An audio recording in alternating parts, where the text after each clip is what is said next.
All right, Jay. And the last game of our topics, but the first game of the weekend was no other than the Bengals and the Titans. Bengals head up to Nissan Stadium. They get the win 19-16 in a slugfest. Joe Burrow, 28 of 37, 348 yards. So the young guy did have a pick, but overall did enough. Joe Mixon had 14 for 54. Jamar Chase was fantastic as usual, 5 catches for 109 yards as a rookie in the playoffs. Meanwhile, on the other side of the card, Ryan Tannehill, 15 to 24, 220, a touchdown, but 3 picks. The much anticipated return of Derrick Henry that had 20 carries, 162 yards, and a touchdown off his injury, but was not able to get it done. Donta Foreman had 4 carries for 66. A.J. Brown, 5 for 142 and a touchdown. But overall, the Titans do fall on a last-second field goal by Evan McPherson. So this game, were you surprised the Titans lost, or was this maybe kind of the back of your mind as something that could have happened? I would say surprised, not shocked. I do have to say Derrick Henry has 62 yards, not 162. If Derrick Henry gets 162, I don't think Ryan Tannehill could have messed this up. But hey, what do you know? But yes, I am surprised. That that the Bengals got this done. I was of the mindset this entire side of the bracket, Raiders and Bengals. I'm like, I don't believe in either team, but Cincinnati's got more talent. I'll take Cincinnati. In this game, don't believe in either team, but Tennessee. I really thought this was going to be a case where Mike Vrabel would outshine Zach Taylor at the head coaching position. And I thought with the return of Derrick Henry against the league's worst rush defense, that would be a formula for success. Well, you have to give Cincinnati's defense credit because they were able to do a very good job against Derrick Henry. He simply did not get loose enough. So, well, you know what? Let's wait a minute. Tannehill gonna get his last. The Bengals, of course. Besides that, Joe Burrow deserves a ton of credit. Most importantly, he deserves a lot of credit for getting up over and over. I mean, you talk 9 sacks? Yeah. Are you kidding me? I mean, this is really, hello, Cincinnati. This is the same thing that got this dude. This is the same dude that got his. Yeah, he got it. This is the same thing that caused this dude to tear up his knee last year. Yeah. So I don't know what they regardless of how this year turns out, paging the general manager for offensive line help, because this is awful. Now Tennessee does have, they got some bad dudes. Like this Jeffrey Simmons guy, he's outstanding. Yeah, and for some reason I ain't gonna lie to you, I don't really like Jeffrey Simmons for some reason. I have no idea why. But man, this guy's great. And this guy's just in the backfield, just punishing people. He's hard to get away from. And, it's not just him. It's Danico Autry. It's Harold Landry, Bud Dupree. They can bring a lot of guys in there. They're a little bit softer on the back end. If they don't get pressure, they have some trouble. I thought T. Higgins had a really nice game. Jamar Chase, 5 for 109. A couple of those were just kind of like, just throw the ball outside. He just runs away from people. I thought for the most part, they did a pretty good job on him. He just broke some big ones where they couldn't tackle. His old college teammate, Christian Fulton, getting dusted a couple of times. But, It happens. But I thought, the biggest thing is Cincinnati's run defense and Joe Burrow's toughness. And then, of course, the kicker, McPherson, coming out there, all the cool in the world and the ice water and everything else. You got to be impressed. And really, you go back to the Raiders game as well. What is this? You have now, I think this is 8. They've scored 11 times in the playoffs. 8 of them are field goals. That's not a great formula, guys. That's too many field goals. Yeah. But you gotta give them credit. Their defense has done just enough. They've been stingy in the red zone themselves. So you got to give them a lot of credit. But I tell you, man, what, Ryan Tannehill, you is lucky that Aaron Rodgers is getting all the heat and all the smoke in the world in the media. Because if Aaron Rodgers had handled his business and Green Bay had advanced, I tell you, all the rotten fruit in the world coming right to Tannehill's face, because this was absolutely atrocious in every way. I mean, you got to be kidding me. I mean, what more do they have to give this guy? You got the best running back in the game behind you. I know he wasn't great. I get all that, 20 for 62. That's nothing special. But, A.J. Brown, that's a bad dude. Let's make no mistake. And I would tell Julio Jones showed up in this game. He did some things. Yep. We know about Mike Vrabel. We know about the offensive line. The offensive line was healthy. for the most part. And you know about the defense. You get 9 sacks. I just can't understand how you could have all this, and you could walk in there as the number 1 seed, and you going up against a team with no experience in the playoffs, except for their last week against the Raiders, and they just 15 to 24, 220 yards, 1 touchdown, 3 picks.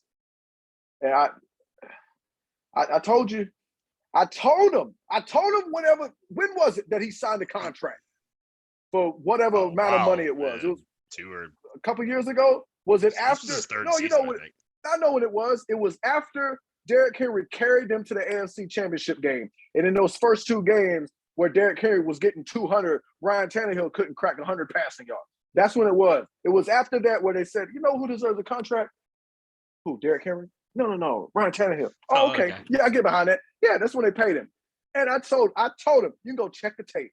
I said, Tennessee will rue this day that they did this. And they ruined it right now. This is horrible. This is, if you had any type of quarterback play, they're in the AFC Championship game. I don't know if they win it. I don't think Tennessee could beat the Bills or the Chiefs. But Ryan Tannehill, all you do is do what you're supposed to do and stop giving the ball away. They'd be in the next round.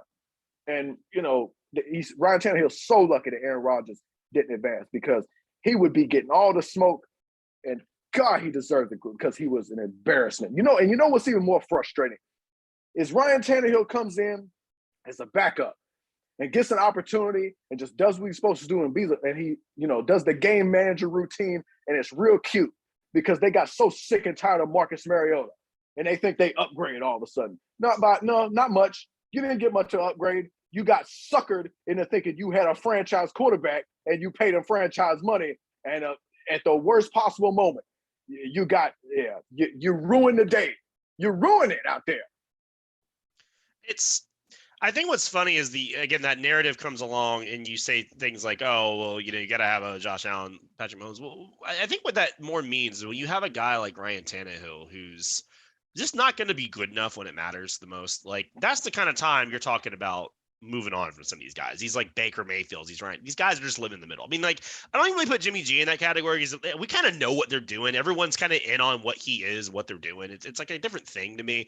But guys like Ryan Tannehill, who are going to be a lot. I don't care how good Derrick Henry is. I don't care if they give him cyborg legs next year and he's like the third, you know, coming of Bo Jackson plus Earl Campbell plus whoever else. Like, in the playoffs, your quarterback is going to have to do something. Like, I get it. That's great. But like, man, when it's time, it's like, okay, Ryan, like, playoffs are matchups. You know that Derrick Henry either A, isn't healthy, or B, they're going to sell the farm to stop him. You're going to have to do something. He's like, got it, boss. And then just doesn't do anything. Like, it's, I don't personally care. They can leave him as lifetime quarterback. I don't care. But yes, if you're a team like Tennessee, you're sitting here going, gosh, what else more we could? I mean, their regular season was fantastic. I mean, Vrabel, a great coaching job. I mean, there's no other way to put it. He did an absolutely fantastic coaching job. But when your quarterback throws 3 picks in bad situations, I think like one of them wasn't really his fault. The other 2 were pretty bad. You know, like, it's just the kind of thing where that's not going to get it done. It's not, and you have a pattern now. It's not just like when we just talked about Rodgers last segment. Okay, well, it's a little bit of everything. This is like, no, you had Derrick Henry back. I mean, it was 100%, but the other Derrick Henry you seem to have was, you know, he had 4 for 62 yards. I mean, he was doing his thing. You had 2 great wide receivers. You have a first ballot Hall of Famer, and then you have AJ Brown, who's been playing really well. I mean, you can't sit there and go, well, I just didn't have enough. Like, no, you had enough. You just, you know, the other team wasn't scoring touchdowns. They were scoring field goals, and you're out there throwing 3 picks and not getting the job done. I mean, it's just, you aren't good enough. It's just the way it is. And I think these teams like Tennessee, they get kind of hung up on, well, if we don't have him, then who are we going to get? Well, I don't know, but this isn't going to work. And we know it's not going to work. We have plenty of evidence it's not going to work. And I don't know what else to say. I mean, it's not going to work. So, yeah, I mean, I'm a little concerned that Henry probably wasn't fully ready to come back. You can tell he just that's hard. I mean, that's really hard, man, especially as a running back and a guy like him who's so predicated on just being more bigger and physical. You lose that conditioning over those weeks, you're just not going to be yourself. And they should have known that. But again, they didn't have a choice because if he doesn't play, well, you know they're going to lose.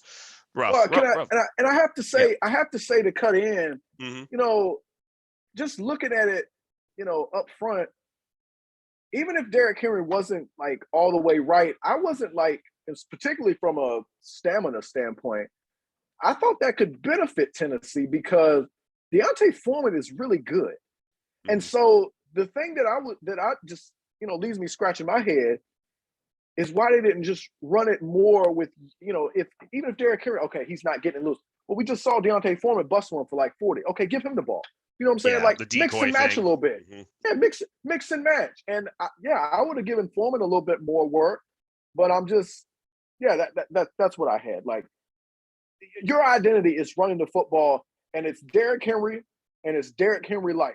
The same thing. It ain't all that much different because before Derrick Henry became a thing, DeMarco Murray was in the way. They had that 1-2 thing where like, Yeah. 1A, 1AA, not 1A, 1B. They got a Mm-hmm. similar thing now, and I just couldn't understand. Like, you think about Tennessee and their identity is running the ball, and they 24. That's not enough. No, it really isn't. I mean, even for that kind of game, I mean, you would expect more, and especially when the game was close the whole game. It wasn't like the Bengals Right? started running Yeah. away and we got to start throwing the ball. I don't know, man. Some of these coaches they just start smelling their own farts, and I don't know. It's weird. And yeah, for the Bengals, I mean, you covered most of the big wickets. It's good stuff. And what I just like about the Bengals, man, it's really like if you're a fan of a bad team, and you're looking at the Bengals, or just like a not great team. Is there a better blueprint than what the Bengals have done? Go draft your guy, go get your guy first overall. However you got to do it, trade up, whatever. Just go get your quarterback. Not a half measure, not no Ryan Tannehill nonsense. Go get your guy. Go get a guy you're going to ride or die with. You get a young offensive coordinator to put him with. I know it was reverse order, but you go get the young offensive mind. You go get him a quarterback.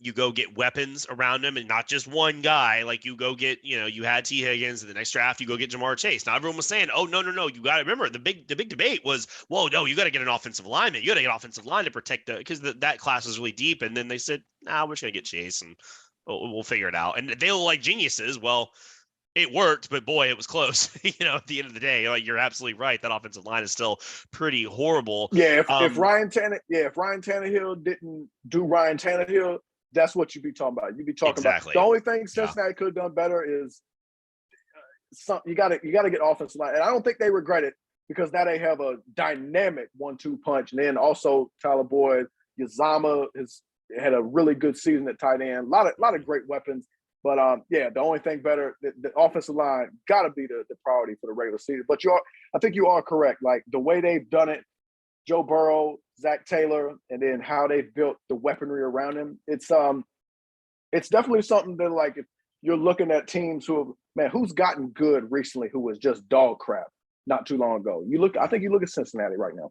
Yeah, I mean they are. I mean they're breaking all the playoff curses, and to add on to that, the defense is really good at times, but they're more opportunistic. I think that's more the modern NFL defense. Yeah. Is you're not going to just shut these teams out, but if you can generate some turnovers, you're going to be in every game. And that's the thing is, as much as those were bad throws and plays by Tannehill, the Cincinnati defense, guys like Jesse Bates running around the backfield and stuff like that, they've built a defense. Again, it doesn't jump off the page like, oh my God, they're so good, but they're very opportunistic. They can rush the passer at times. They can create for their offense. That's almost what you have to do instead of trying to just stop the other team from scoring. Like they're going to get there sometimes, but we can get a couple turnovers, go give Joe Burrow the ball again, see what happens. And then finally, Joe Mixon, great dual threat running back, kind of that modern mix of passing and catching. He does a little bit of everything. It's kind of what most teams are looking for nowadays, unless you have Derrick Henry and other Derrick Henry. That's kind of what you're looking for. So it's just, I don't know, the Bengals have just struck me now. Now they're having the playoff success. It's like, man, that's how you do it. If any of these teams that aren't really that great, looking to get better, I mean, this is the blueprint, man. This is the modern blueprint, not just some way to do it. You could go find a coach with a 30-pound brain and do it that way. But like most teams, this is what you're going to have to follow to get back to, the promised land where the Bengals are right now. And hey, man, got Joe Burrow, you got a chance. Yeah, and you got to say, like, everything about the Bengals you said on their defense is correct.